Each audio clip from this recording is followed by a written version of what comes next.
Je dirais donc que le privilège m'échoit aujourd'hui de prononcer ce discours. Et je prends ce privilège avec déférence et gratitude pour vous remercier d'avoir bien voulu accueillir et honorer de votre présence cette 40e Assemblée générale de la FANAF. En rendant grâce à Dieu pour ce moment qu'il m'est offert et pour la qualité des délégués et des invités qui ont répondu à notre invitation, je formule le vœu que le Tout-Puissant ouvre nos esprits et nos cœurs afin que nos échanges se déroulent dans une ambiance cordiale et constructive, que nous excusions les impairs et les manquements éventuels et que nous accueillions avec hauteur et discernement les résolutions et recommandations qui sortiront de ces 4 jours de travaux. Monsieur le Premier ministre, il y a 40 ans, les cadres africains de diverses nationalités profitèrent des journées ivoiriennes de l'assurance organisées le 1er mars 1976 à Yamoussoukro pour concrétiser l'idée de la création d'une association africaine qui regrouperait toutes les compagnies d'assurance créées par les États et les privés nationaux africains.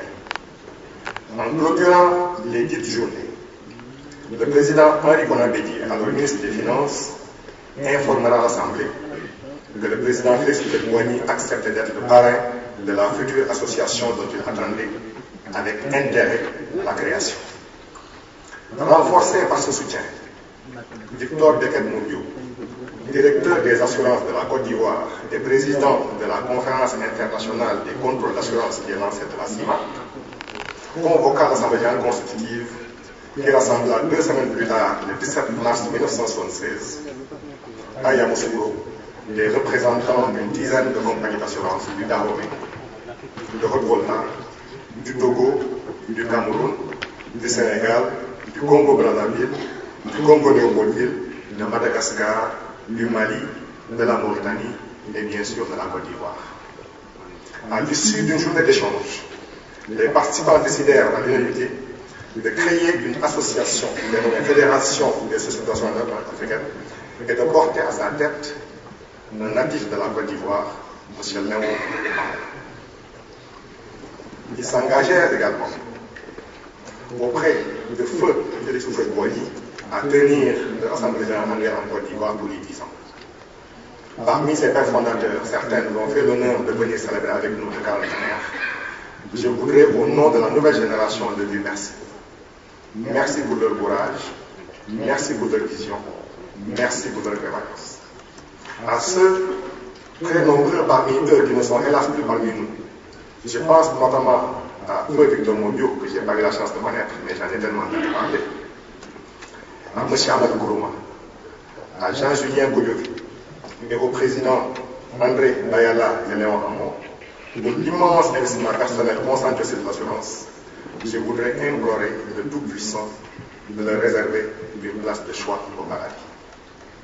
Monsieur le Premier ministre, par cette interpellation de l'histoire, j'ai voulu rappeler la place que votre pays, la Côte d'Ivoire et ses dirigeants représentent dans la vie et le cœur de la FANAF. Ce n'est donc pas un hasard si notre organisation a choisi le pays de sa gestation et sa naissance pour apprécier et célébrer sa maturité, ses 40 ans, comme elle l'a fait pour ses 10 ans, pour ses 20 ans et pour ses 30 ans. Il n'est donc pas fortuit non plus que le bureau exécutif qui compte en son sein de jeunes dirigeants ivoiriens ait choisi comme thème l'assurance africaine au cœur de médias économiques. Nous savions que par son parcours d'économiste numérique et de financier avisé, le président Alassane Ouattara a toujours incarné à toutes les stations qu'il a occupées une Afrique rayonnante qui fait entendre positivement sa voix au concert des nations. Les énormes progrès économiques et les grands investissements en infrastructure visibles dans votre pays dont le taux de croissance demeure allègrement avec des chiffres, rappelant à nos souvenirs lointains les périodes face du Irak ivoirien, prouve en suffisance que la nouvelle Côte d'Ivoire a emprunté de façon irréversible la voie de l'émergence économique. Par ma voix, le secteur des assurances exprime sa disponibilité à accompagner le financement des ambitieux projets en cours et à les sécuriser par une prévention et des protections adéquates. Excellence, Monsieur le Premier ministre, présentement, Monsieur le Président de la République, votre présence à nos côtés ce matin, en dépit de d'autres choses qui sont les vôtres, traduit à la fois votre attachement au secteur financier en général et à l'assurance en particulier. Nous vous en sommes reconnaissants et vous exprimons la profonde gratitude des délégués. Comme il est de coutume en de telles circonstances, permettez-moi, Monsieur le ministre, de vous présenter la belle organisation que vous avez honorée de votre présence. La FANAF est forte aujourd'hui de 193 sociétés d'assurance et de réassurance qui se déploient dans 29 pays, surtout l'Afrique. Depuis quelques années, elle compte des adhérents qui nous viennent d'Asie et d'Europe. Ces sympathisants qui, cette année encore, ont répondu à notre invitation, viennent de plus d'une cinquantaine de pays des 5 continents. Elle s'est donnée pour mission de défendre les intérêts de ses membres. Club de veille et incubateur d'idées, la FANAF a su en 40 ans, grâce à un travail de proximité et une coopération positive et très étroite de la régulation, aboutir à des résultats palpables. Je ne pourrais pas tous les citer. Quelques chiffres, de mon point de vue, valent mieux que tous les discours. Les sociétés membres de droit emploient de 9 000 collaborateurs, réalisent un chiffre d'affaires voisin de 1 500 milliards de francs CFA et placent plus de 3 000 milliards dans les économies des pays membres. C'est cette belle organisation, Monsieur le Premier ministre, qui s'honore de réunir dans le cadre mythique de notre Côte d'Ivoire, sur les bords de la lagune des Piliers, les dirigeants, les 1000 dirigeants de très haut niveau, de l'assurance, du courtage, de la réassurance, des finances et des métiers supports. Ils nous viennent, comme je l'ai dit, des 5 continents. Je voudrais, au nom du bureau exécutif, exprimer notre profonde gratitude et la vive reconnaissance de la FANAF. En relevant le double défi de l'organisation et de la participation, l'association des sociétés d'assurance de Côte d'Ivoire avec à sa tête mon collègue ami, M. Roger Bois-Johnson, qui vient de confirmer la pertinence du choix porté l'année dernière par les délégués sur la Côte d'Ivoire. C'est pourquoi je voudrais, au nom de l'ensemble des délégués, le remercier très sincèrement et remercier également ses collègues du cette comité d'organisation, ainsi que tous les assureurs citoyens qui ont tenu et qui ont bien tenu la promesse qui nous a été faite à Antananarivo il y a 1 an.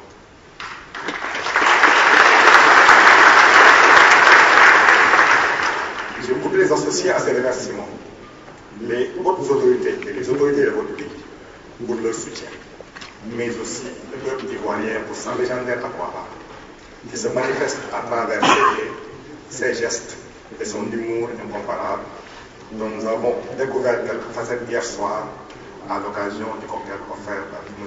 le ministre au Premier chargé de l'économie et des finances. Mesdames et messieurs, le rendez-vous de la FANAF qui démarre ce matin avec la grande cérémonie d'ouverture a été précédé hier par notre traditionnelle marche de santé, rendant les pédestres à travers les rues d'Abidjan pour témoigner de l'intérêt que la FANAF accorde à la santé de ses membres. Je dois vous avouer que cette randonnée, d'une longue de 10 km, a laissé des traces dans les jambes et dans le cœur de beaucoup de nos citoyens. Cette cérémonie donc se poursuivra dès la fin de la présente par la conférence inaugurale qui réunira un parterre de choix. Je veux citer M. Jean Kaboudiab, qu'on ne présente plus, et M. Victor Ndiaye du cabinet performance, qui nous donneront les clés pour comprendre les enjeux de l'émergence et le rôle que les assureuses pourraient y jouer. La journée du mardi, celle de demain, dénommée journée de l'assurance, sera consacrée à des thèmes divers et variés.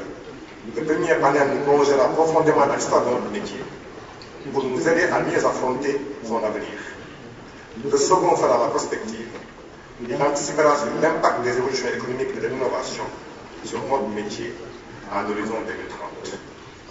L'émergence du point de vue des risques de particuliers et des grandes entreprises aura une part belle dans les panels 3 et 4. Ils nous donneront les clés pour apporter plus de profondeur à nos marchés en y assurant tout ce qui est assurable, et je dis bien tout ce qui est assurable. Mesdames et messieurs, dans cette ville futuriste d'Abidjan à la paire des lagunes qui symbolise le réveil et l'émergence de l'Afrique, la FANAF va renouer en partenariat avec l'Afrique mercredi avec la journée de la finance, qui sera un pont entre les investisseurs institutionnels et les fournisseurs d'actifs financiers. Je vous invite à prendre active à ces journées et à ces débats. À Abidjan, la FANAF poursuivra la tradition d'ouverture et de dialogue avec les autres composantes de la famille de l'assurance, comme la CIMA, organe de tutelle du secteur dans 14 pays membres, à travers une table ronde qui aura lieu dès cet après-midi. Cette table ronde sera suivie de celle que nous avons tranchée avec nos partenaires intermédiaires de la FIAC, qui se tiendra également cet après-midi. Nous ne négligerons pas pour autant les plages qui sont destinées à des rencontres bilatérales qui sont chères à nos invités. La 40e Assemblée générale conçue cette année avec les 40 ans de notre fédération honorera les personnalités marquantes de notre industrie. Elle examinera le compte des activités menées par le bureau en 2015, se prononcera sur les comptes de cet exercice, discutera du plan de travail du bureau pour l'année 2016 et désignera pour finir le pays résolu pour abriter les travaux de la 40e Assemblée générale. Comme vous pouvez le constater, le programme de notre séjour à Abidjan est assez chargé. Mon délégué qui savent cependant jouer un l'utile à l'agréable trouveront le temps qu'il faut pour apprécier les nombreuses richesses humaines, culinaires, culturelles et artisanales de la Côte d'Ivoire. Monsieur le Premier ministre, Mesdames et Messieurs, les présentes assises de la FANAF ont été facilitées par le soutien reçu de nos sponsors. Je vous nous permettrai de remercier. La liste est longue, je ne pourrai pas tous décider, mais je voudrais néanmoins souligner un fait inédit et important. Cette année, nous avons été accompagnés comme sponsors par l'Association nationale des courtiers d'assurance de Côte d'Ivoire.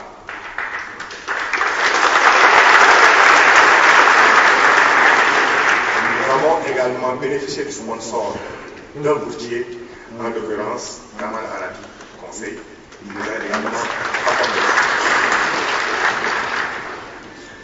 Je dirais que nos assises ont également bénéficié d'une couverture médiatique sans précédent. Nous la devons aux jeunes spécialistes des réseaux sociaux de l'INTEC qui ont permis de suivre en direct la diffusion de nos travaux et à la presse nationale et internationale qui a assuré une couverture complète de nos manifestations. Je leur transmets à tous les chaleureux remerciements de la FANAF. Mesdames et messieurs, au cours de l'année qui vient de s'achever, le président André Ayala et tant d'autres collègues ont été ravis à notre élection. Nous voulons du haut de cette tribune leur rendre un hommage mérité et implorer Dieu le Tout-Puissant de les accueillir au paradis. Sur un tout autre registre, de brillants serviteurs de notre industrie vont quitter le secteur au sein de cette nouvelle année, après lui avoir rendu des services inestimables. Le premier est M. Jean Cournois, secrétaire général de la CIMA. Le second, M. Patrick Dagaboy, qui assume les fonctions de secrétaire général permanent depuis plus de 3 décennies et qui nous quitte à la fin des présentes assises.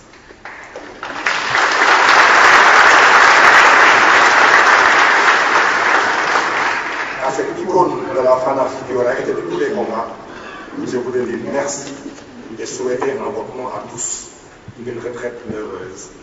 Persuadé qu'il sera trouvé le temps qu'il faut pour faire dialoguer sa passion de toujours, l'art africain, avec l'agriculture et l'élevage qui sont ses nouveaux produits.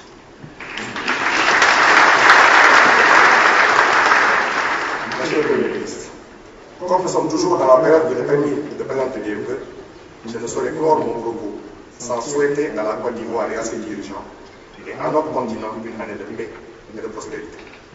À mes collègues et à leurs proches, je formule le vœu que 2016 soit l'année de réalisation de leur vision et de leurs espérances. Vive la coopération interafricaine, vive la FANAF, vive la Côte d'Ivoire, que Dieu nous bénisse. Je vous remercie.